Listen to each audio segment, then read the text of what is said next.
بدلیں زندگی۔ اگر فرض کیجئے کہ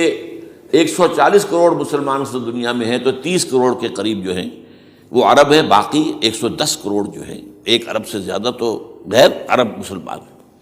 ان میں سب سے بڑے مجرم جو ہیں وہ ہم مسلمانوں نے پاکستان، ہم نے ایک تقسیم کرائی اسلام کے نام پر۔ ہم نے کہا کہ ہم اسلام کا نظام قائم کریں گے اور اللہ نے ہمیں معجزے کے طور پر ملک عطا کر دیا پاکستان۔ اب قمری حساب سے 63 برس گزر چکے ہیں، جو آپ 61 کہتے ہیں، اگر قمری حساب رکھیں 63 برس ہو چکے، کہاں ہے وہ اسلام؟ لہذا مستقل۔ لیکن اب اس میں یہ ضرور ہے کہ ابھی پاکستان کے معاملے کو میں سمجھتا ہوں کہ ہینگنگ ان دی بیلنس والا معاملہ ہے، ابھی نہیں کہہ سکتے۔ اللہ تعالیٰ شاید کوئی توفیق دے دے، کوئی معجزہ ہو جائے، کیونکہ میرا تو یقین یہ ہے کہ یہ قائم بھی معجزے سے ہوا ہے، جس پر میں نے تفسیراً کتاب میں لکھا ہوا ہے اپنی استحکام پاکستان،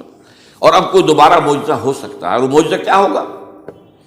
کہ پوری قوم میں توبہ کی ایک کیفیت پیدا ہو جائے، اللہ کے کرنے سے ہو سکتی ہے۔ تمام انسانوں کے دل جو ہے اللہ کی 2 انگلیوں کے مابین ہے، حضور نے ہمیں خبر دی ہے، جدھر چاہتا ہے پھر دیتا ہے، تو کوئی عجب نہیں کہ ایسا ہو جائے۔ بہرحال اس اعتبار سے میں آپ سے عرض کر رہا ہوں کہ یہ پاکستان کے بارے میں نے جو آپ کو 2 آیتیں سنائی ہیں سورہ انبیاء کی، اس آخر کے حصے میں آئی ہیں سورہ انبیاء میں، وَإِنْ أَدْرِي أَقَرِيبٌ أَمْ بَعِيدٌ مَا تُوعَدُونَ۔ دیکھو لوگوں، مجھے یہ معلوم نہیں ہے کہ جس عذاب خداوندی کا تم سے وعدہ کیا جا رہا ہے وہ قریب آ گیا یا دور ہے۔ یہ حضور سے کہا جا رہا ہے، قل، آپ یہ کہہ دیجیے، ان ادری اقریب ام بعید ما توعدون۔ ساتھ ہی یہ بھی فرمایا وَإِنْ أَدْرِي لَعَلَّهُ فِتْنَةٌ لَكُمْ وَمَتَاعٌ إِلَىٰ حِينٍ، اور مجھے نہیں معلوم، ہو سکتا ہے کہ یہ تمہارے لیے ایک فتنہ بن کر معاملہ آ گیا ہو اور ابھی تمہیں اور مہلت دے دی جائے۔ اس حوالے سے ہم نہیں کہہ سکتے، اب آپ کو معلوم ہے میں تفصیل سے بیان کر چکا ہوں جس طریقے سے مجموعی طور پر پاکستان میں گھیراؤ کیا گیا ہے، اور جس طریقے سے یہ جتنا نیو کونز کا اور کرسچن اور جو جیوش زائنسٹ ہیں، اور اب ان کے اندر اضافہ کیجیے ہندو زائنسٹ کا، اب یہ جس طریقے سے گھیرے کے اندر لے رہے ہیں پاکستان کو، جس طرح بھارت کی فوج افغانستان میں بھی آ رہی ہے، اس نے اپنے کتنے قونصل خانے کھولے ہوئے ہیں افغانستان میں، کس لیے؟ جو کچھ وہ ہو رہا ہے بلوچستان کے اندر، جو کچھ ہمارا پورا صوبہ سرحد ہے، اور اس سے آگے بڑھ کر جو کچھ کراچی میں ہو رہا ہے، یہ سارے معاملات جو ہیں وہ دیکھ لیجئے تو گویا کہ باہر سے ہمارا گھیراؤ مکمل ہو چکا ہے۔ اور اس میں یہ ہے کہ تازہ جو بمبئی کے اندر جو ہوئے ہیں معاملات وہ نوٹ کیجئے، کس طریقے سے اب اسے کہا جا رہا ہے کہ کچھ مسلمانوں نے کیا ہے، حالانکہ اس کے اندر سب سے بڑا ثبوت یہ ہے کہ ایک ہندو ہیمنت، جس نے کہ وہاں ساری تحقیقات کی کہ سمجھوتا ایکسپریس کو جو اڑایا تھا کس نے اڑایا تھا، اس کی انہوں نے کہا جب کی ہے تحقیقات، اب یہ اس کو گیو دم دی کریڈٹ، ہندو قوم کے اندر کم سے کم یہ بھی بات موجود ہے، جہاں وہ بدماشیاں ہیں وہاں یہ بھی ہے، یہ خیر بھی ہے، جہاں برائیاں ہیں ان کے اندر وہ خوبیاں بھی ہیں۔ ان کا ایک کمیشن ہے، اس نے صاف ایک ہندو کو، اور ہندو بھی سرونگ کرنل کہا یہ ہے ماسٹر مائنڈ، اس نے کروایا، اور وہ گرفتار ہوا، serving kernel of Bharat army. تو اب ظاہر بات ہے کہ اس کو مارا گیا ہے بمبئی میں، اس کو مسلمان کاہے کو مارے گئے؟ مسلمانوں کا تو گویا کہ محسن تھا، وہ مسلمان کس وجہ سے اسے مارے گئے؟ اسے مارنے والے کون ہیں؟ وہی ہندو زائنسٹ کہہ لیجیے ان کو، یا ہندو تشدد پسند کہہ لیجیے، جو پاکستان کو ختم کرنے پر تلے بیٹھے ہوئے ہیں۔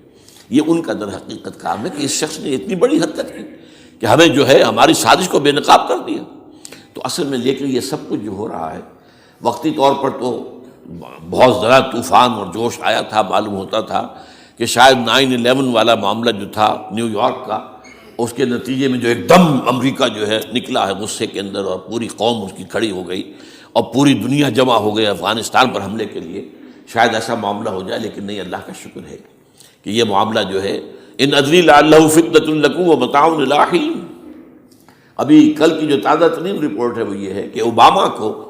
بریفنگ دی گئی ہے کہ پاکستان کے جو نیوکلیئر بامز ہیں وہ ولنریبل ہیں، اور ان کے اندر اندیشہ ہے کہ وہ جو ہے شدت پسندوں کے ہاتھ میں نہ پڑ جائیں۔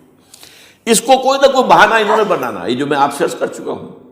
کچھ ہمارے لوگوں کو یہ امیدیں ہو گئی تھی براک اوباما کے آنے سے،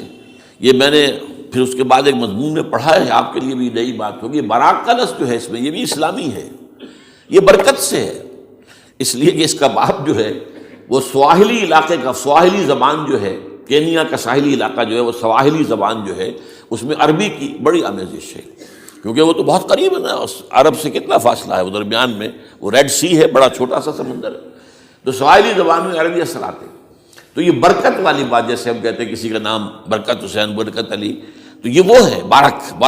برکت والا، برک حسین، اور پھر حسین کا لفظ موجود۔ تو اس سے بڑی توقعات ہو گئی تھی، لیکن نظر یہ آ رہا ہے کہ جو بش کا ایجنڈا تھا، اس لیے کہ اصل میں اس کی پالیسی بنانے والے میں آپ کو بتا چکا ہوں، کوئی ایک فرد نہیں ہوتا وہاں تو پورے ادارے ہیں، بڑے بڑے تھنک ٹینکس ہیں، اور یہ ثابت ہو گیا ہے کہ اس اوباما نے آتے ہی سب سے زیادہ کٹر جو زائرس تھا امریکہ کے اندر، جس کا نام ہی اسرائیل ہے، اسرائیل رحم، جو ہے اسرائیل رحم ایمانویل، اس کو اپنا بنایا chief of the white house staff. اور یہ وہ شخص ہوتا ہے کہ جو گویا کہ جس کے گھیرے میں ہوتا ہے صدر امریکہ کا۔ صدر سے کون مل سکتا ہے، یہی فیصلہ کرے گا، کون نہیں مل سکتا یہ فیصلہ کرے گا، کون سی رپورٹ صدر تک جائے گی یہ فیصلہ کرے گا، کون سی رپورٹ روک لی جائے گی یہ فیصلہ کرے گا۔ تو گویا کہ صدر کے کان بھی وہ، صدر کی آنکھ بھی وہ، لہذا صدر جو ہے اس کے تو اوپر گھیرا ہوتا ہے۔ اور اس سے بھی آگے بڑھ کر نوٹ کیجیے، میں نے آپ کو پہلے بتایا بھی تھا، ساؤتھ ایشیا کے لیے اس نے اپنا ایڈوائزر بنایا ہے ایک ہندو کو، اس کا نام ہے سونال شاہ۔ اور یہ جو ہندوؤں کی ایک تنظیم ہے، جو انتہائی جو ایکسٹریمسٹ ہندو ہیں، وشوا ہندو پریشد، یہ وشوا سری پرشانت ہے،